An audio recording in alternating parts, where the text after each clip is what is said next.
managing. Yeah, yeah, I hear you. All right.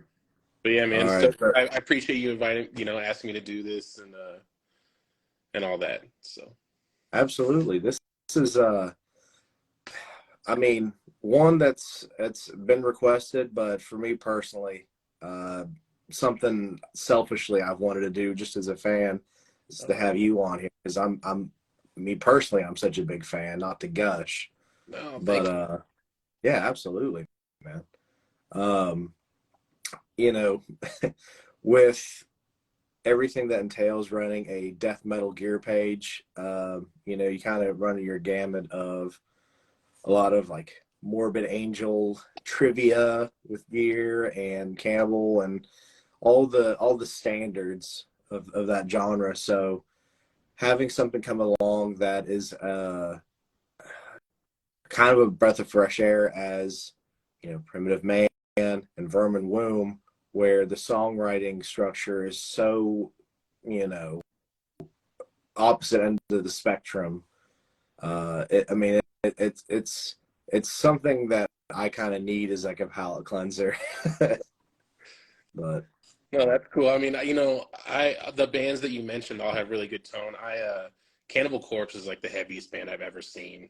oh, And they oh have yeah, those fucking Mesa stacks, which I used to play Mesa. I think that Mesa are really cool amps, and that's I've up several records where I use Mesa stuff. I think the first Vermin Womb record, I use a Mesa on that. okay, But but I had issues with them in terms of like taking them on tour and them just like not being able to handle that, which for Cannibal Corpse it's apparently not a problem, but for me I was just kind of having issues. So that's kind of how I fell into Dean Costello amps, is because every time I'd go to Chicago, Dean would fix my Mesas, oh and then he was like, man, I'm working on this amp and I want to build an amp that you can't fuck up, that can be really, really loud. And yeah, so try it out. So I actually have the second Dean Costello amp that he ever built. And I damn, took that out on tour and loved the thing and fell in love with it, and then bought a 200-watt one.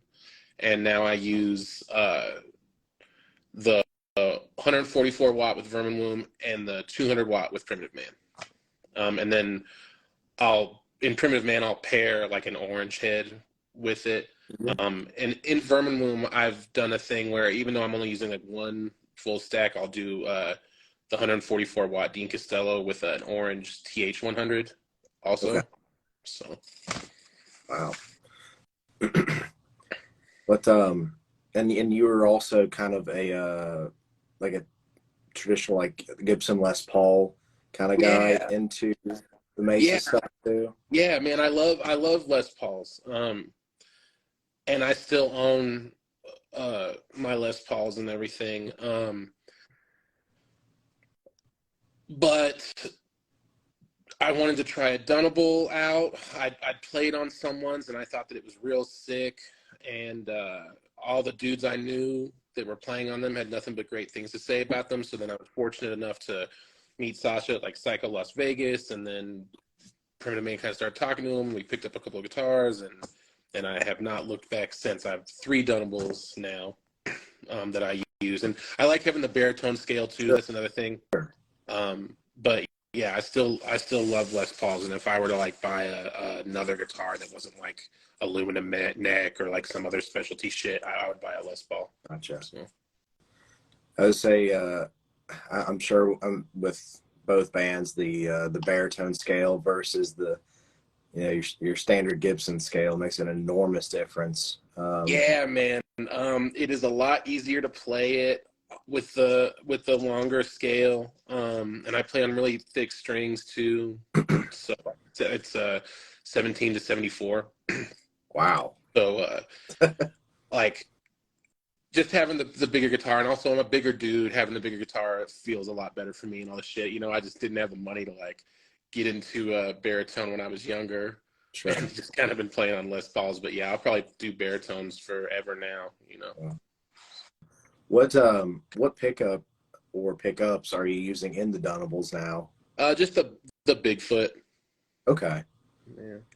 I say I've not had the pleasure of checking out the Dunable pickups yet, but I've talked to plenty of people that are playing other brands of guitars that are still, modding them out with either the Baphomet or the Bigfoot or Grizzly or whatever. Yeah, man, I really like them. Before that, I had some lace pickups in my Les Pauls that were cool, Mm-hmm. but these are definitely comparable. I would say better in terms of like tonal range, especially for this kind of like unlistenable riffing and shit that I do. It's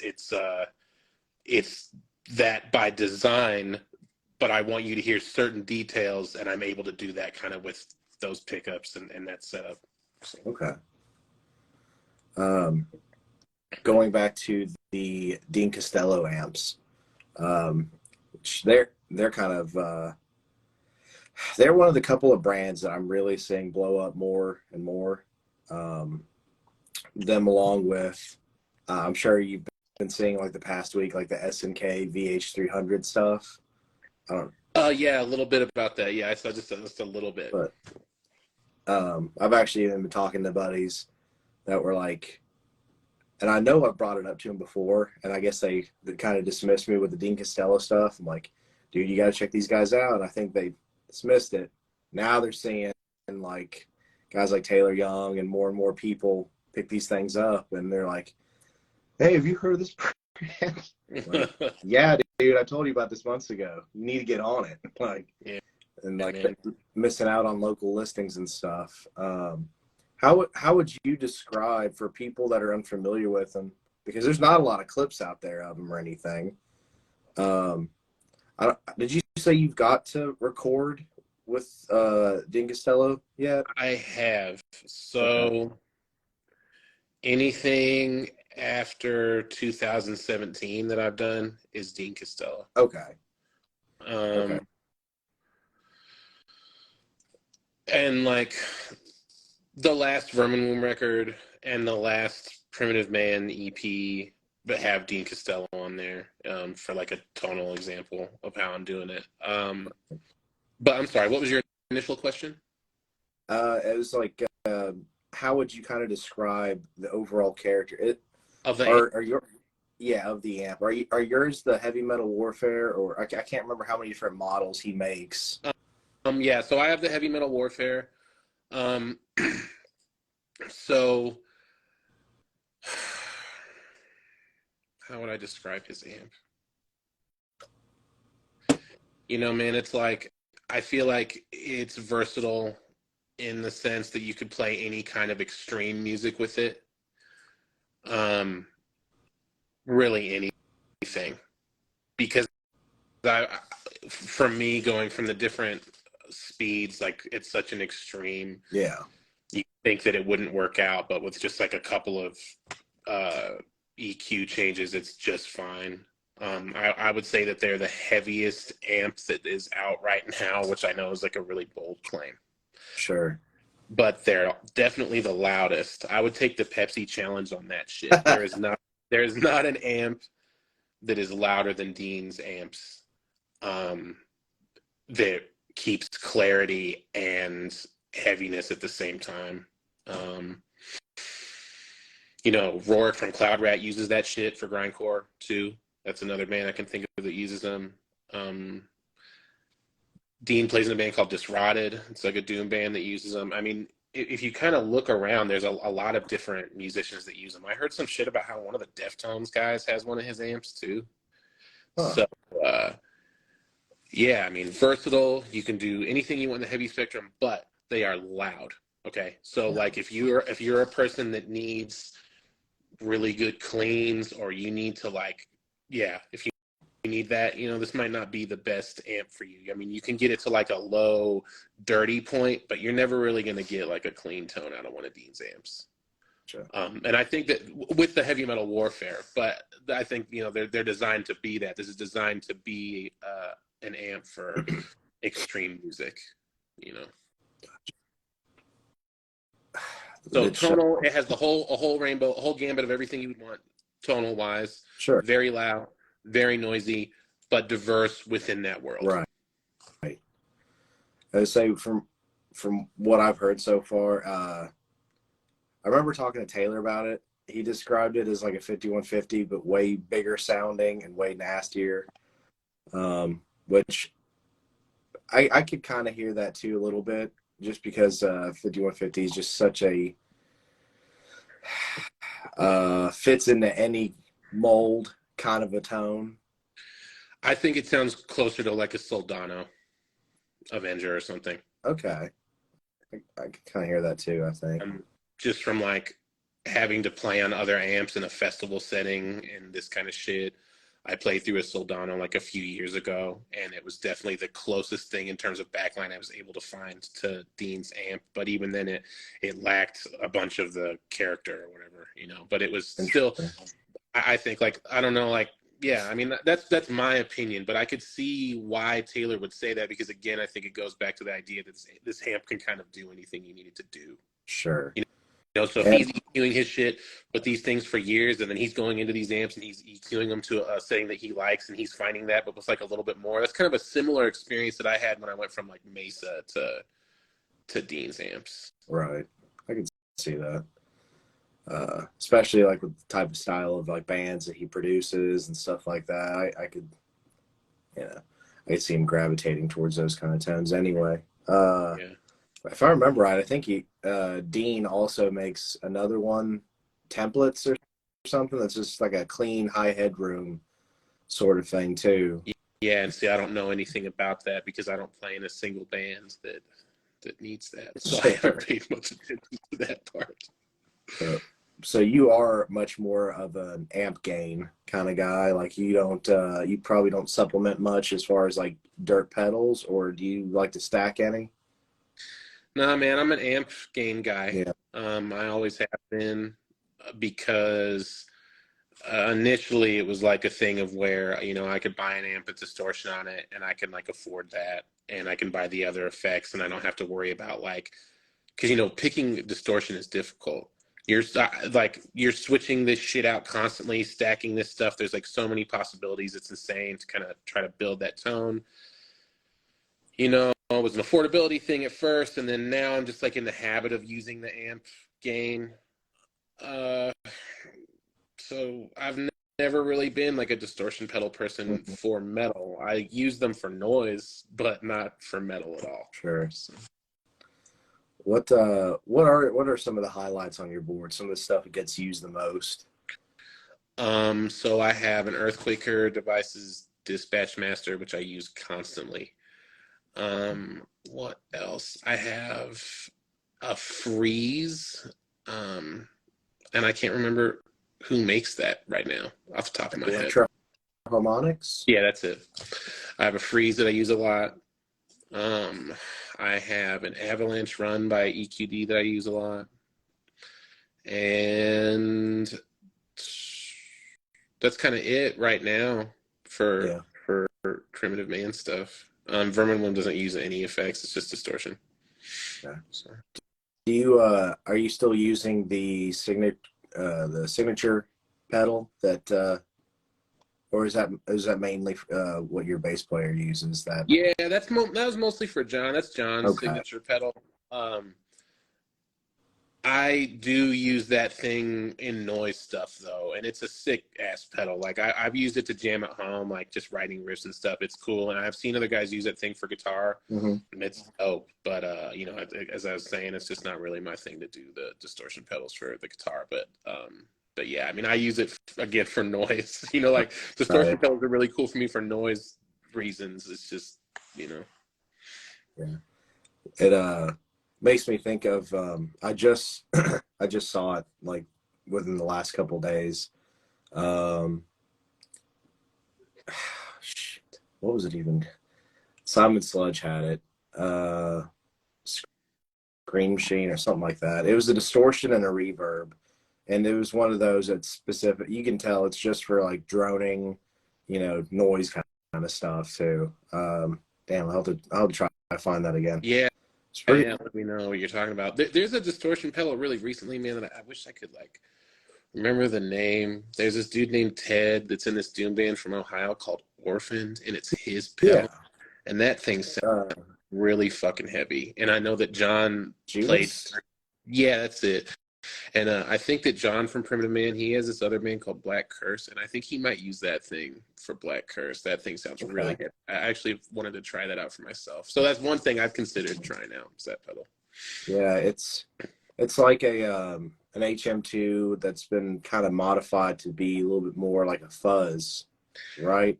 Yeah, so it has that that's what I noticed about it. It has like that really disgusting tone over the top, but then like balls or whatever behind it, you know? Right. Yeah, I've talked to Ted about getting one of those at some point for the channel to do like a demo or something. I just haven't made it happen yet. Yeah, man. Ted's cool dude. Cool band too, Orphans. Oh, I think I have their EP even like saved on like my Apple Music or whatever. Like it's cool shit. Yeah, we got to play with them. I think like December a year ago, and it was really good. Gotcha. And let's go on to cabinets. What are you using cabinet wise, like speaker and everything? Okay, so for Primitive Man, I use 4 Worshiper cabs. They have Ted Weber's in them, the Dire Wolves and the Blood Wolves is what's in those. Okay. And then for Vermin Womb, I'm using orange cabs, just 2 orange cabs. Nice. Just kind of I don't know what's in those. It's just whatever they put in that shit. Right. I can see that. B30s or something, you know. Orange having, I mean, they've got a pretty tight sound, but it still has that kind of warm, kind of vintagey, kind of, which I'm sure a lot of it has to do with the V30s just being kind of a familiar sound anyway. Yeah, so you know, I actually find these cabs to be a real mystery because my friends in Body Void have some orange cabs, and I played through their cabs, and their cabs are like, I was like, Jesus Christ, like these things are made for Doom only, and they have like the factory speakers in them and all this. They sound so much different than mine do. Like for some reason, this pair of orange cabs that I have just has a really tight sound that I need for like a lot of that stop-start stuff for grindcore. Yeah. And I think I could do that with the Worshipers, but there's just something about the way that those 2 specific cabs are. And I don't know that I've ever heard another pair of orange cabs that sound like these 2 that I got. I ordered them special from Orange. It needed like a really quick turnaround time. Like some shit happened on tour, this whole thing. And so they sent them to us. We got them really fast, and they just sound very unique to other orange cabs I played on. Like originally before, I was like, I don't even really like orange cabs, but man, I love these 2. So these 2 that I have I think might be a little bit more sharp in their tone, and I wish I could figure out if they did, like what the deal is, you know. But we'll find out one day. Yeah. Let's say, you know, Spencer from Full of Hell uses orange too. Yeah. So there's other guys kind of in that realm, the fast realm, that have been using that stuff, which I know is like kind of weird for a little bit, but. Right. I know plenty of guys that even if they don't play orange amps, absolutely love orange cabinets and don't really even want to play anything else. They've kind of got their own, you know, their own vibe altogether. Yeah, I think that Mesa cabs too are actually very sick sounding.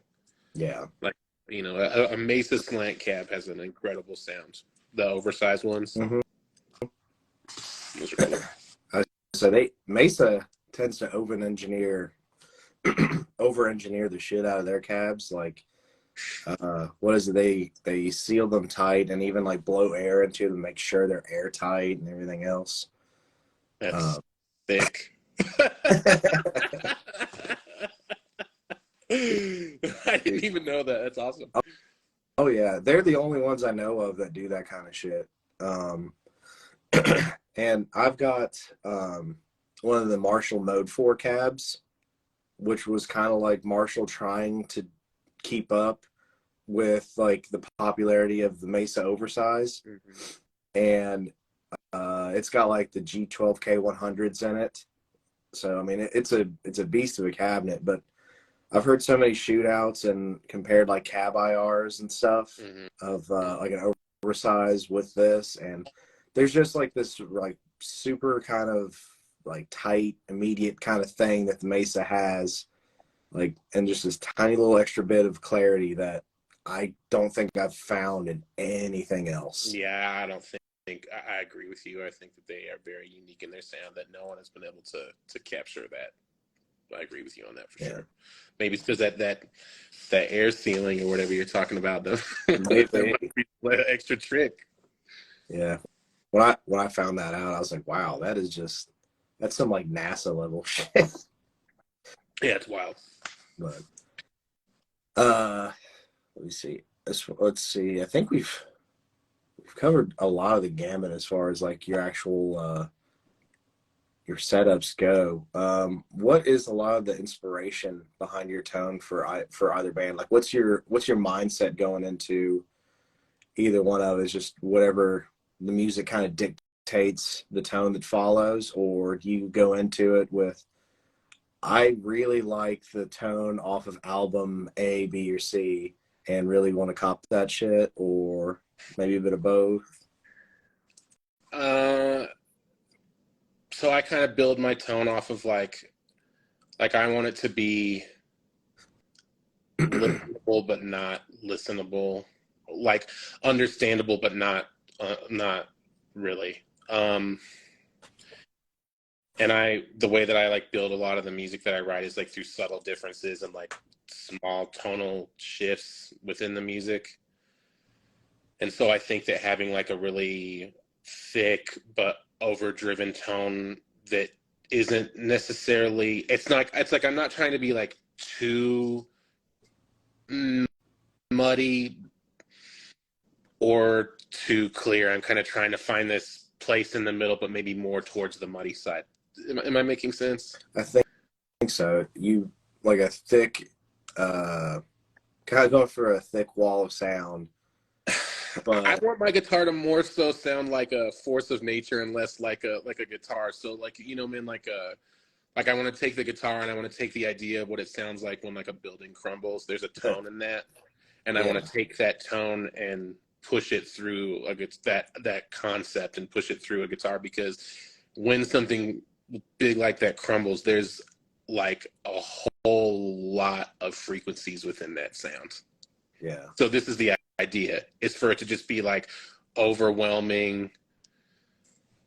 You're hearing it, but you might not might not understand. Like, you might not be like, oh, he's in this area of the neck, he's in this tuning. You know, like I don't want you to know. Like I don't want anyone to know. Like I just want to make like a sonic experience, which sounds like the most hippie shit I've ever said, but that's how I feel about it. Yeah, you know, I get it. Like just sitting here and reminiscing on Primitive Man, it's like, you know, that makes sense. It might be a somewhat abstract concept for your average music fan, but I get it. I mean, you know, like I want it to be heavy like everybody that plays metal, you know what I mean? But I think a lot of guys, like most guys I know, want that shit to be heard and clear, and they want you know what the riffs is. And then I'm also like, I know I keep bringing it up, but I'm a noise musician. I've been doing that for like a long time, and that is also applied to the concepts of the things that I do. So, right, I'm coming from a different place than like a OSDM guy. Sure. I say it's definitely the opposite mindset of your like Shrapnel Record Shredder, or, you know, thrash metal guy, or, you know, where everything is just super super bright and articulate out the ass, where you can hear every single like pick, you know, little pick scrape against the string. It's the opposite of that. It's more, you know, like, and that shit is cool, and I'm about that, and I can kind of even get on board with that in a sense that like they want you to hear every pick scrape, every little note. It's like I want you to hear every tonal difference, right? And I feel like it's easier for me to achieve it with EQing my guitar in this way. it's the same. I guess it's the same idea, just a different way of doing it. What Right. the music needs. This shit wouldn't sound the same if it was like very clear. Yeah. It wouldn't have the same effect, I don't think. Right. And getting into Primitive Man and everything, it made me kind of experiment with tones a little bit more than what I normally would, because I normally always would go for something heavy, but I still want to hear every single little nuance of everything I'm doing. And then listening to Primitive Man, the overall, I hate using the word like vibe, but I mean, the the vibe general is idea, it, man. It's vibey music, right? It's kind of hard to put any other word to it. Made me start like I would take different tones, dial it in completely different, and maybe even use like layer some kind of fuzz or something with it, and actually using like reverb and delays to just try to help sustain stuff out. Just something completely out of my comfort zone. Yeah. And it's addicting for those that don't normally venture into those kind of tones. Give it a shot, because it is cool as shit. Yeah. And I didn't even start out that way. That's the thing. Like when I was coming up and playing, I was like really trying to play like really clean and really clear and all of this kind of shit.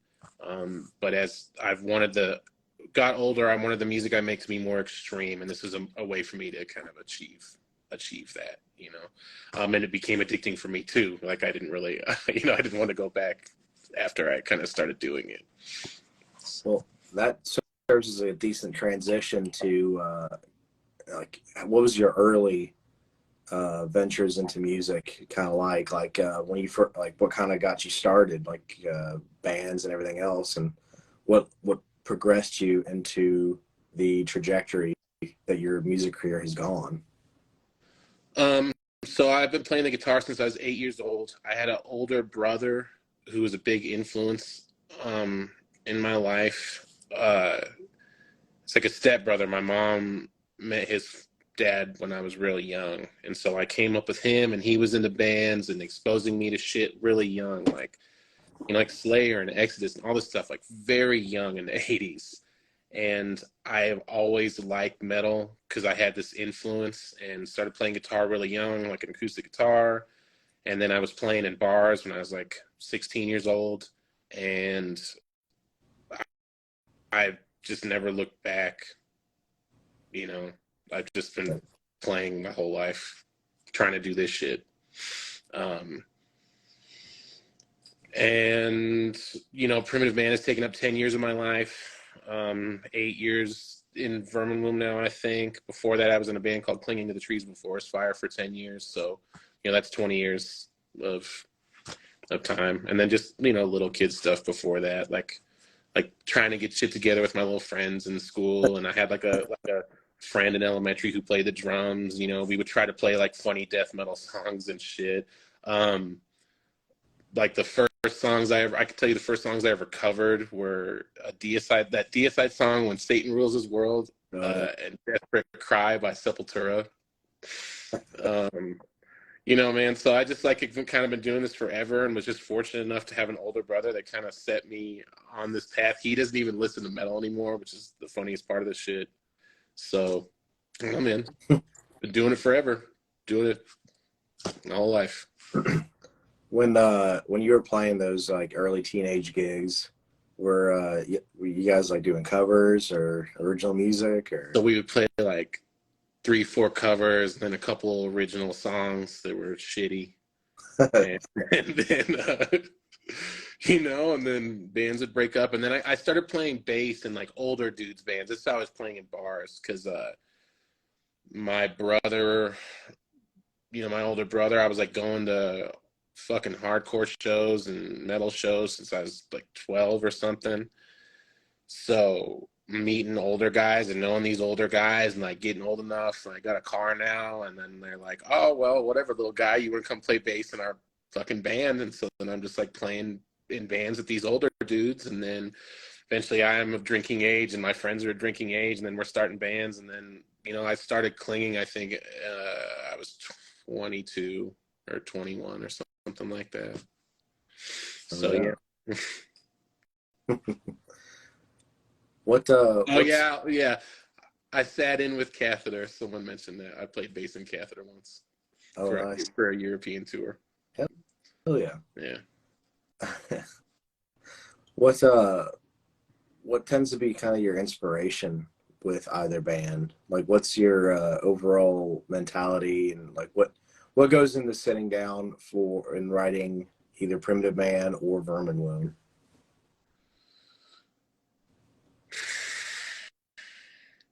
I'm trying to grow within this style that I've worked really hard to cultivate as a player. So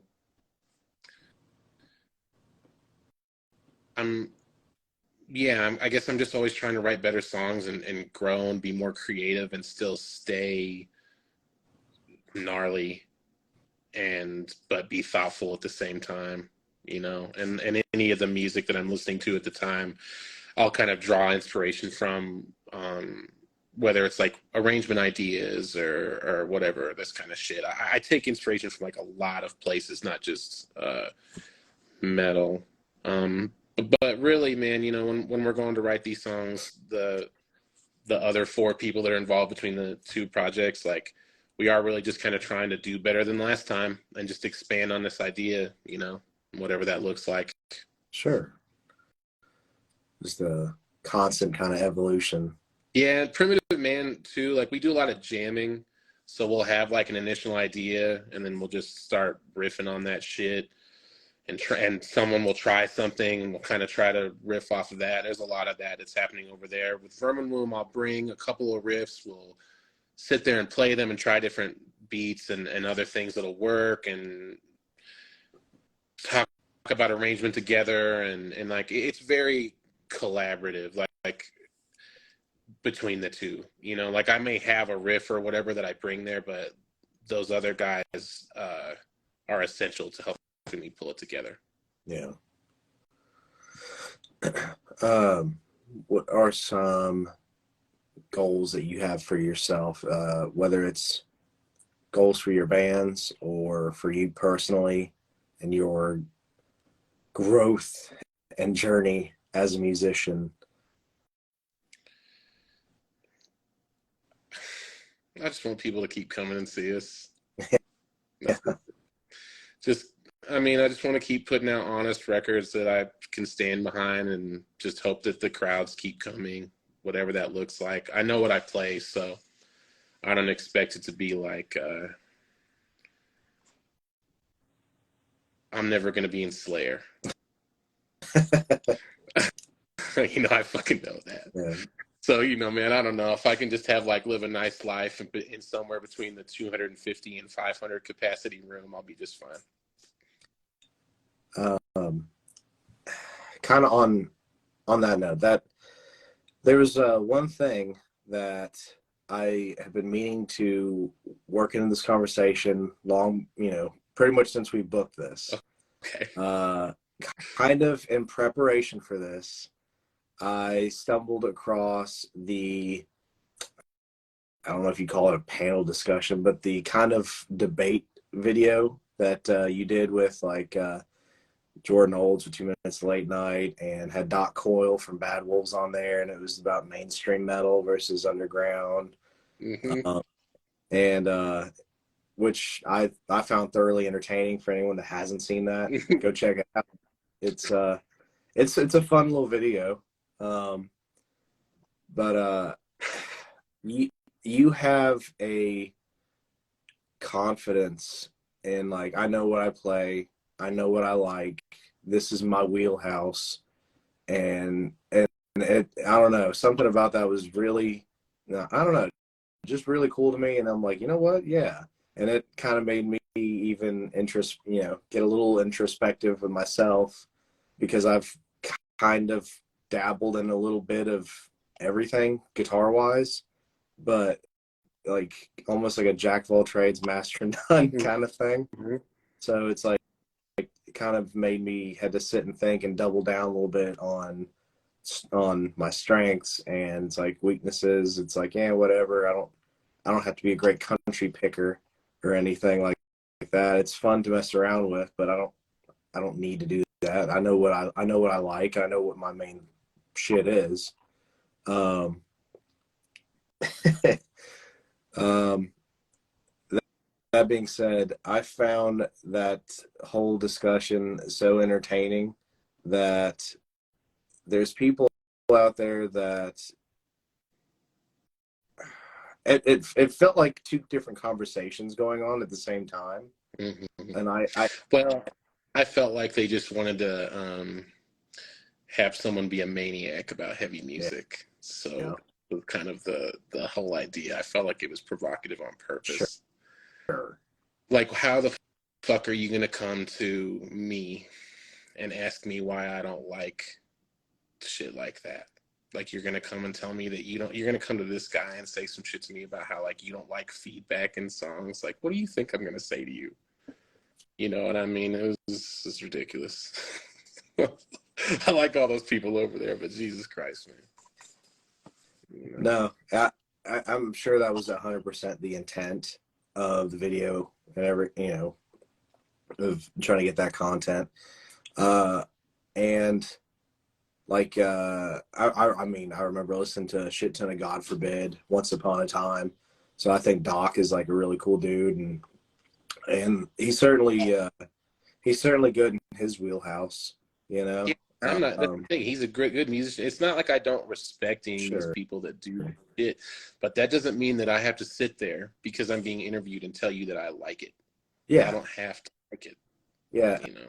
I, I mean, both of your all's honesty was, really refreshing to see, because neither one of y'all sugarcoated, but it was just so odd to me that it felt like he was missing a point.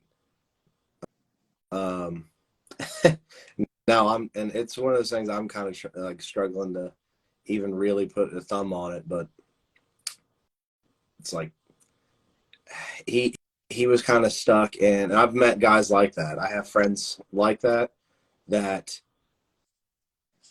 they think it's all the same, and they think it's just a mentality that is the difference, and that's not it at all. Is like, and it's like they don't want to identify the minutia of the differences between Judas Priest and or Five Finger Death Punch Mhm. and stuff like Primitive Man, Vermin Womb, or Full of Hell, or it's like yeah, I'm sure there's plenty of people out there that like all of the above. Be an interesting person, but uh, and it does it, and it sounds cliche that everybody's entitled to like different things, but that's really all it is. Somebody who, my wife's a good example, that really likes stuff that sounds depressing and dissonant and ugly and cold, and that's their jam. At least when it comes to heavy music, she's way more of like a black metal and very dissonant avant-garde type of metal. Like, she'll listen to Gorguts and stuff like that over, like, she won't listen to a Monomarth, stuff that's very melodic and very kind of even keel, I guess. I'm on your wife's team. Yeah, yeah, and with this heavy shit. I mean, in that, I'm right there, but it's like I also, I will still jam out to a Monomarth, and I still think they're cool and shit. Yeah. But yeah, it still baffles me that there are people that can't see the differences, and they think it's just some people being snobs, or that some people put on. I think some people are under the impression that it's a front to like underground music more, like that they think it's just posturing. And It's because there's a lack of respect for this corner of music, because it is absolutely not for everybody. It is antisocial as hell. yeah, So they don't recognize it. Right. You know, they don't recognize it. It's less popular. I think that the attitudes like that come from a lack of knowledge and a lack of respect of this corner of shit. Like, it's clear that the stuff on that interview you're referencing, the stuff that Doc was talking about that's great, that he likes, is liked on a much bigger scale than the shit that I'm involved with or the stuff that I listen to. But that doesn't make it any less. You become an enemy of art when you compare the validity of music based on popularity. Right. You know, and so I think that's why that attitude persists in these conversations. You know, And no, they don't understand it. It's like, if they came over here into this world and tried to find like a dissonant band or whatever you want to call it, like if they searched, they could find one. You know, there's so much variety over in this world. It's just people don't know. right. They think it just sounds like noise or whatever, and they're just like, this isn't even worth 5 minutes of my time. You know. Right. So I really do. I think it's a respect thing and a lack of knowledge about the furthest reaches of extreme music that you can find. And yeah. And it's kind of, you really can't think of too many examples of, for whatever reason, when it comes to big name mainstream artists. I'd say as far as like being completely and totally uncompromising, it's kind of hard to think of any later than say something like Slayer. Yeah, Slayer is the biggest example that I can think of. You know, no radio, none of this shit. Yeah. But past them, I mean, not really. I guess Behemoth is pretty big. Yeah, but and as any, I mean, they're a blast beat band, you know, so it counts. Like, they're large. oh yeah, but I mean, I just saw something the other day, like Nurgle's net worth is like literally like in the millions. Goddamn. So Good something shit. crazy. Which that guy, he's one of those dudes that he kind of ventures into all, like an entrepreneur, and just ventures into all these different types of areas, which I mean is smart. But He didn't make that money off fucking playing metal, though. right, Solely. You know what I mean? right. But like any even casual Behemoth fan will tell you, like, look at their discography. You can't tell me they didn't change as time went on. They changed their sound a couple of times at least. You know, they went from being more traditional black metal to incorporating death metal to getting very experimental and atmospheric and even a little bit more melodic for like the last couple records, which have been their commercially most successful. And I can't tell you how many people I've talked to that have really fallen off with them because they've changed so. If you listen to like the last record and then listen to Demigod, it hardly sounds like the same band. Which, you know, more power to them, and they're still heavy, but it's still completely different. They've still changed. See, so I don't know that. I'm not like a fan of theirs, but I know Sure. what Demigod sounds like. Yeah. And so this is what I'm assuming. But see, okay. So what you're saying is making sense. I guess it sticks with Slayer. I mean, Cannibal Corpse brings a shitload of people, but not Slayer size. Yeah, man. I really can't think of like a current, very extreme band that is huge like that. I would say the high point was definitely Slayer, and then it kind of the bar became like Cannibal Corpse, which you have like the next heaviest band that never compromised to them. I fucking love that band, dude. I have infinite respect for that band. They're so good. Oh, for I've sure. loved them my whole, like, you know, since I was like really young. I'm never gonna not like them. I mean, they're heavy as fuck and insane players. Oh yeah. I think I got to see them 3 times, twice with Pat, and then once on the Slayer tour with Eric, Mhm. which was really fucking cool. Uh, Yeah. it was one of those things like it was kind of like when Gary Holt took over on lead guitar for Slayer. It was Mhm. just like almost a like a fantasy draft pick or something. Like if you could just kind of make your own band or whatever. Mhm. Just cool pairing. But and having Eric kind of just I think kind of brought a little bit of a new spark, like a little bit more energy back into that band because uh, I love Corpse. They don't have a bad record, but I wasn't as excited over a couple of them, and then the newest one with Eric came out, and yeah, it felt like it was like they got a little reinvigorated. You know what I mean? Can you imagine the challenge of trying to stay within that framework for all these years? No. Trying to write like interesting, refreshing shit, like and really stay within that framework. Like, and I'm not saying that in a negative way. Yeah. They have a sound, they want to stick with that shit.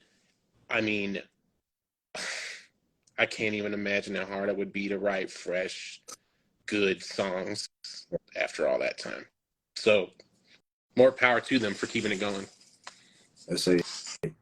Those guys are such like next level musicians too, though.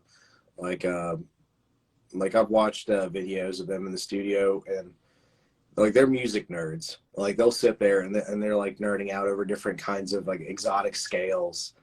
Um, but then they'll, You'd have to, man, to keep it going. I oh yeah, can't imagine the guitar shit that these guys are learning. I mean, man, yeah, crazy. uh, and probably some of their biggest fan favorite songs have come in like the last 3 or 4 records. Stuff like Scourge of Iron, I know is like hugely popular for them. And that was just what 3 records ago, something like that. Hmm. It's like this super slow, I think drop G maybe something like that song, like just super like They always really have out of they always have one sick slow song yeah on their records. yeah Like the Mono Gallery is Suicide is one of my favorite Cannibal Corpse songs of all time. It's like the fifth song or something. This shit is crushing. yeah you gotta love it. They definitely they definitely have, like you said, like set parameters for what is Cannibal Corpse, but I feel like they have kind of set those parameters just wide enough to where they get to still experiment and still have fun within their own context. Like they can make stuff super catchy or slow or heavy or technical Mm-hmm. at any level that they want it to be. Uh, Mm-hmm. um, they can do something thrashier, they can do something sludgier, they can do whatever. Yeah, man. Uh, but just sounds like a fun band to be in, I mean, yeah, I'm sure it would be amazing. but which I'd be a little bit bummed to say, or I'd be lying if I said I wasn't a little bit bummed that Pat isn't in the band anymore. Because the second time we saw them, got to hang out with him for a good while. One of the nicest freaking dudes I've ever freaking met. Was bought him a beer, so he just started buying us shots the rest of the time we were hanging out. Mm-hmm. Um, and it's so funny. We didn't even really talk that much about like metal or guitars. We were talking about like guns and stuff. Hell yeah. like, like we were talking about like time off of work. He was telling me about a hunting cabin that he keeps up, like like out. I guess I won't say where, but uh, just specifically for hunting season because the deer kind of suck in Florida and all that Yeah. stuff. Uh, just super down to earth, nice guy, and I think he was. I think I might have asked him one guitar question or something, but I was like, there was also this one real nervous kid that came up in the middle of like our conversation, and you could tell the kid, you know, he probably hadn't met too many like band guys or anything like that. He was just super, super nervous and awkward. And I kind of felt for him a little bit. And he was just like, go, I caught one of your picks. And Pat's like, oh, cool, man. Then he turned to me, he's like, hey, you want one? Hell yeah, that's cool as fuck. Yeah, I don't know why. You didn't have to ask for that shit. That's the best part of that story. Yeah.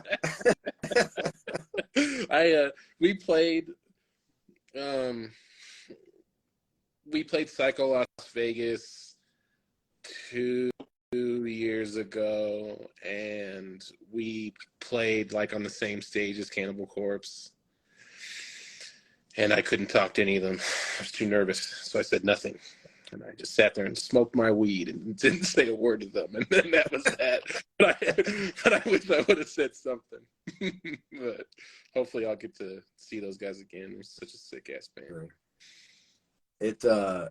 They're all pretty well. I mean, I guess it might be a little bit lost on you. I know you're a tall ass dude, but I was gonna say they're all pretty big guys too. So yeah, Corpse Grinder is really large. I'd never seen him in person. He's actually a really big dude. Yeah. They're for the most part they're all pretty big dudes and have even if they weren't Cannibal Corpse, they're somewhat kind of intimidating looking dudes. But I don't know, maybe there's something wrong with me. I approach anybody like, hey man, what's up? Oh man, hell no. I mean, I'm a big guy, you know, but I'm not necessarily mean, but, you know. So I get it. Yeah, man, it's all right. Say hi to everybody. It's because it was Cannibal Corpse. I was like, oh, sure. I don't want to fuck up how much I like this band. So I'm just not gonna talk. I don't want to have a bad experience, you know. I get that. Never meet your heroes, they say. I've been real fortunate. I haven't had any band ruined for me like that yet. I've had like one or two that weren't super friendly, but they weren't necessarily rude either. And afterwards I was like, yeah, okay. It's like, that was that, I guess. Yeah. It's very abrupt. I'll say that. Yeah, I mean, you know, man, fucking sometimes when you're on tour, you're fucking miserable and you don't want to say hi to somebody you don't know. So I try not to take it personally, like when I've met guys like that, you know, I know how it is. It's fucking, yeah. You're tired. And I try to just keep in mind, I was like, he was probably just wanting to order a fucking beer or something. I was holding him up. So It's like, I get it. It's cool. It's like, he wasn't like rude or anything. He was just a little abrupt. That's fine. I know I can probably be worse. Let me see. There was something else too I wanted to. When we were talking about Corpse and how, you know, like balls deep they go into like theory and stuff like that as they're writing. I've seen videos where guys are from a theory, like a very theory heavy approach, dissecting Primitive Man, which, you know, more like doom and sludgy stuff. Typically, that's not really. No one really thinks of it in that regard. But I'm really surprised to hear that. I'm just like, what? That's insane to me to hear that. That's crazy. Because I don't know how to read music or any of this shit. I'm just making this by ear and by feel. Because I've been doing it so young that I just kind of was like listening to stuff and trying to figure it out and whatever. Yeah. I've taken like 5 guitar lessons in my life or something. So, but I played with a lot of guys who went to school and knew theory, and it was this whole thing. So that's interesting to hear. Interesting to hear. Oh yeah, I'll have to find it. Dude, if you ever watch this video, I'm sorry I can't remember your channel's name at the moment, I'll plug it another time. But I'll have to find. I think I subscribed to him even, and uh, it's it's a cool channel. I guess he's going to like music college or something, and trying to go for a doctorate. But he's a huge like death metal freak, so he's constantly taking stuff like Gore Guts and really dissecting it from from that kind of background and everything, that idea. And yeah, he broke apart Primitive Man. I think a lot of it had to do with a lot of the timing, and even no, not Adam Neely. I know him. This guy's a lot smaller. But yeah, the chord, like a lot of the dissonant chords and a lot of the timing. I mean, it was really, really cool. I'll have to find it and send it to you. Yeah, please do. I would like to see that. That's a trip. But well, that kind of led me into my question: is if any theory at all goes into your writing, or no, I'm fucking fumbling around there, hoping that it makes sense. Hey, that's another just interesting thing to me. So many people will write just off of feel alone. Like, I know a lot of people like to dissect Meshuggah songs, especially with like with the like polyrhythms going on, between the different instruments, and them, as I know they've gone on record saying that that's just how they feel out their music. That's just how to them, that's just them kind of vibing out, like playing along with a groove. Like that's just how they feel out music. And maybe it's a little bit of a cultural thing or something, but they don't sit and do math equations and write it out. They just kind of feel out the song, and that's just how it turns out. That's cool. But I even loved their first couple records when I was younger, like all the way up to the one after Chaosphere or whatever. I loved those albums. Heavy shit, like especially for the time, really heavy, and live too. Really incredible band. Right. I think somebody chimed in with it. Metal Music Theory is the channel name. So okay, sweet. Yeah, he does, obviously he does like a lot of like the kind of death metal bands and stuff you would imagine, like Cynic and I believe Death and Meshuggah, and probably Between the Buried and Me if I were just to guess. No, that's cool to be included among all those people that know how to play the guitar. Yeah, that's just fascinating to me, how playing off of feel can still kind of coexist, like still kind of cross over into that, and somebody will still break apart and analyze that stuff, and it's just like, nah, man, I'm just vibing. But yeah, that's awesome. Which also goes to show everybody knows theory, whether they know it or not, at least in some form or another, even if they might not know the lingo. Anyone can play guitar, man. Yeah. Anyone can play guitar. Well, let me see here. What is there any, change of subject, is there any gear that you are eyeing, or anything that anything that you've picked up and maybe messed with that you kind of see turning into like a song idea or a part idea? Any gear? Yeah, or anything that you've messed with that you're like, I gotta, maybe a buddy's pedal that you're like, I gotta get one of these. Or well, I actually did just get something. It's this. What's this shit called? Here, I'll grab it.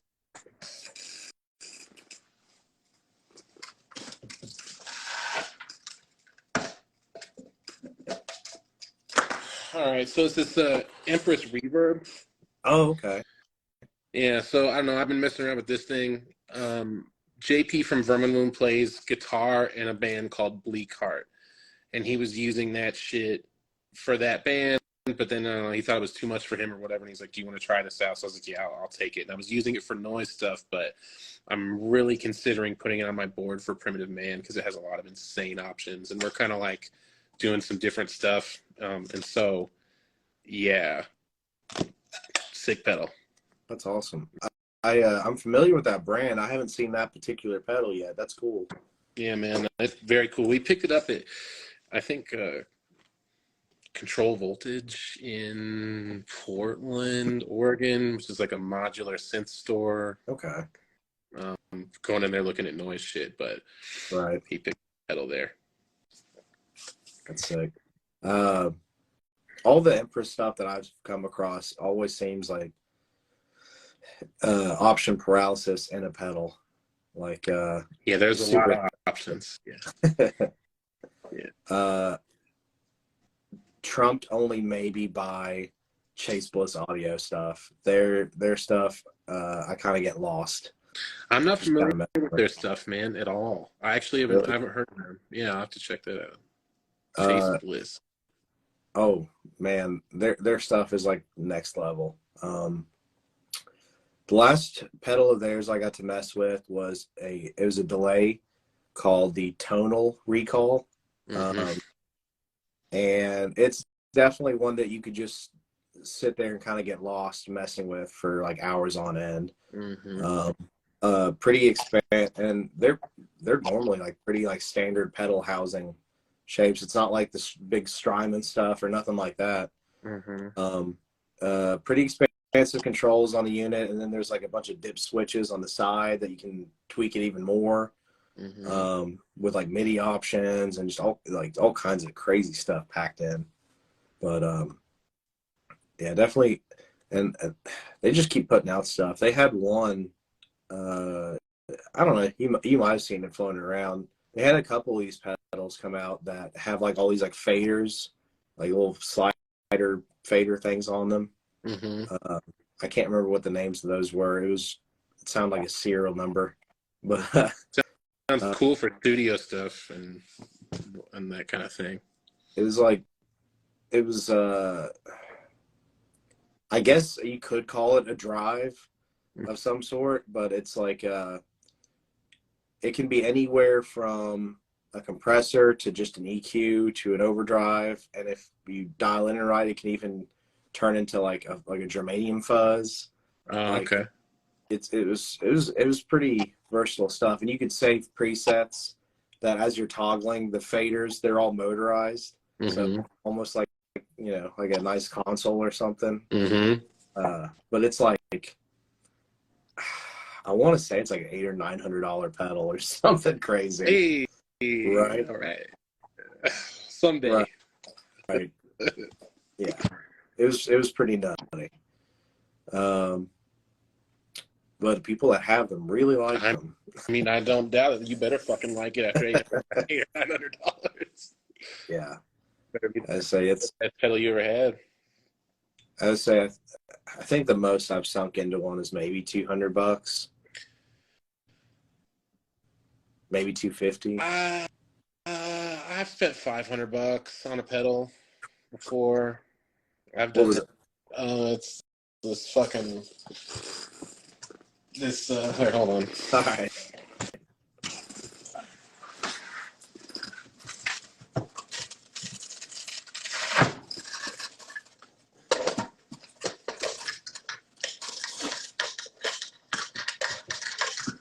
All right.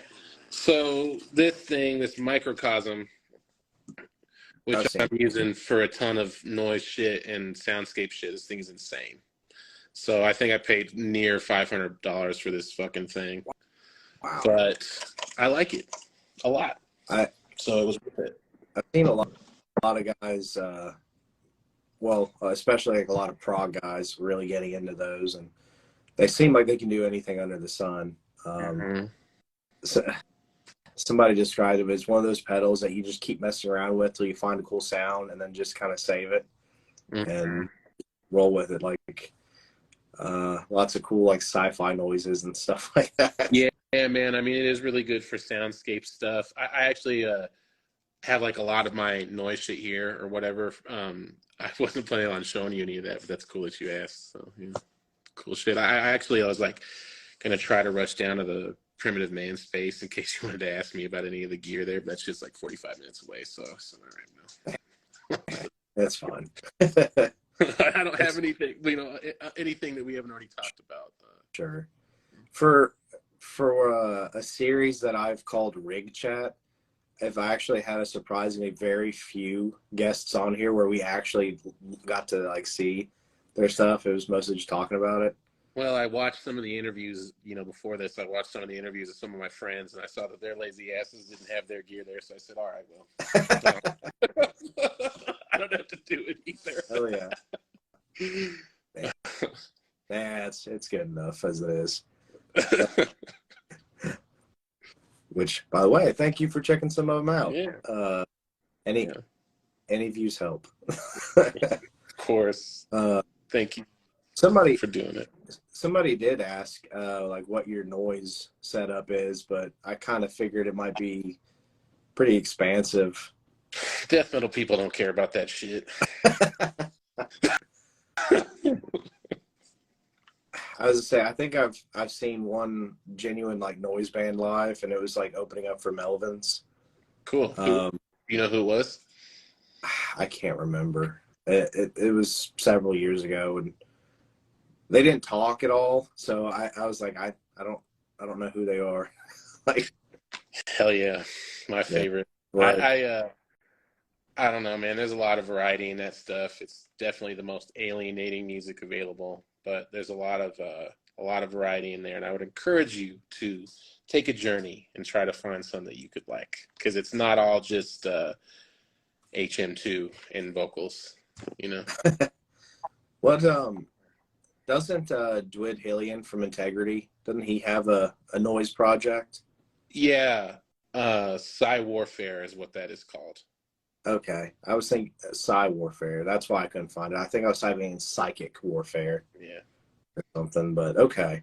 I know I've seen like on Hate 5-6 or something, like one of his sets, and I thought it was pretty cool. Cool. And I was like, oh shit, I didn't know he's into that. Yeah, I've never gotten the chance to see any of his sets, but I do know that he's done noise for a while now. And then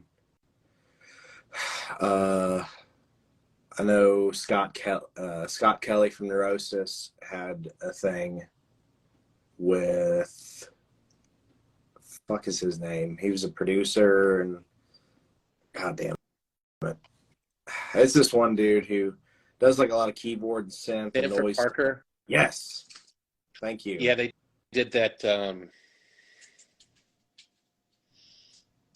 Was it Mirrors for Psychic Warfare? I'll laugh if that's what it is, but I think it honestly is. And like Mike from I Hate God. Was it? Two? Maybe I might be like confusing two projects. I mean, it could be. Yeah, I'm pretty sure. Somebody says yes. All right, I'm gonna go with them. Right. Yeah, I think that's it. Mike from and Bruce Lamont. Yeah, that's the band. Oh wait, Corrections House. That's it. Thank you. Yeah, that's it. Yeah, I don't know why. What the fuck is Mirrors for Psychic Warfare? What am I thinking of right now? I don't know. I feel like Scott is also doing a thing called Mirrors for Psychic Warfare, though. Yeah, maybe so. But yeah, Corrections House is what I was thinking of. Okay. Yeah. Now I need to go check out both of those, make sure. Yeah. I obviously love all that Neurosis and Neurosis connected shit. Oh yeah. I'm Absent and Body was definitely my favorite. I think it was probably up there for like favorite output from him. Yeah, it's a cool record. I like Amun Ra too.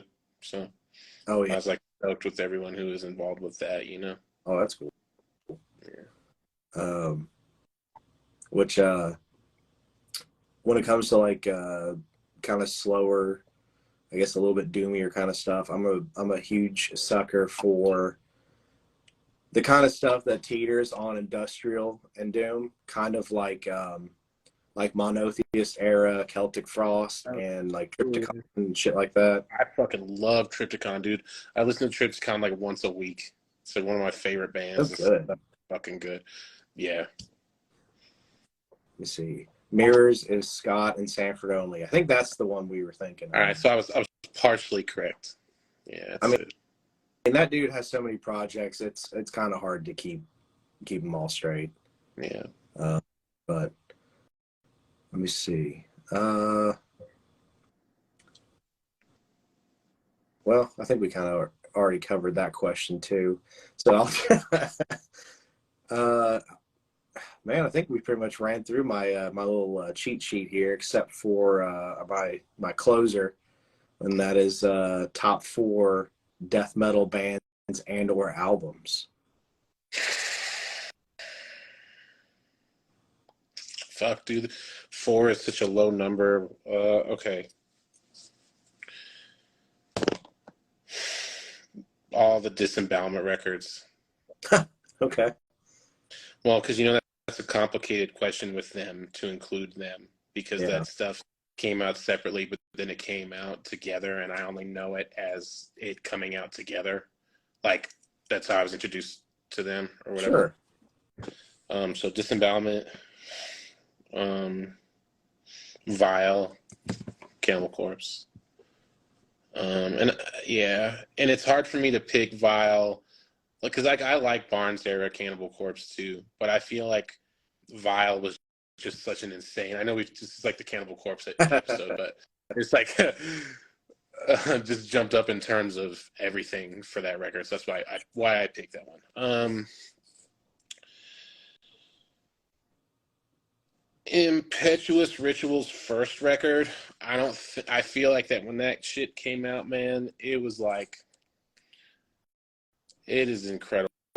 I don't think, like, that is my favorite thing to come out that is not older death metal, is that Impetuous Ritual record. And then, and I'm sorry that I don't know the title. I'm not that good at that, but I can tell you when they came out. If you know what I mean. So the very Sure. first one of theirs, and then number 4.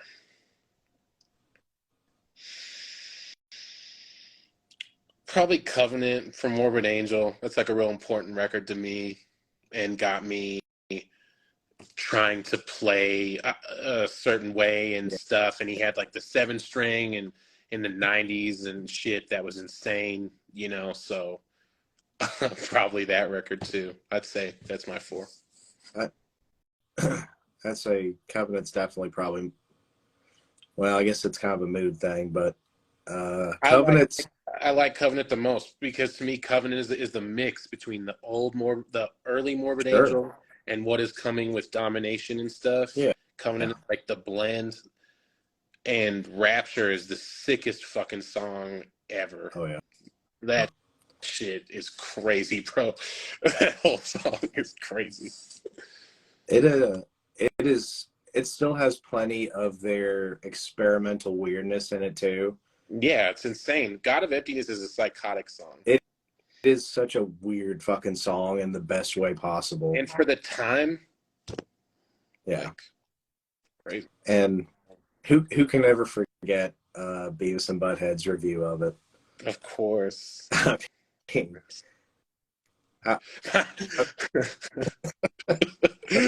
remember watching that shit on the TV.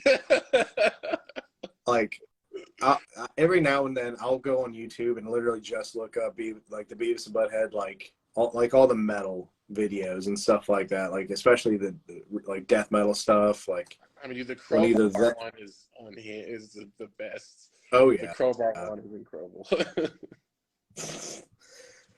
It's kind of hard to beat, but well, Ethan, thank you so much for coming on here, man.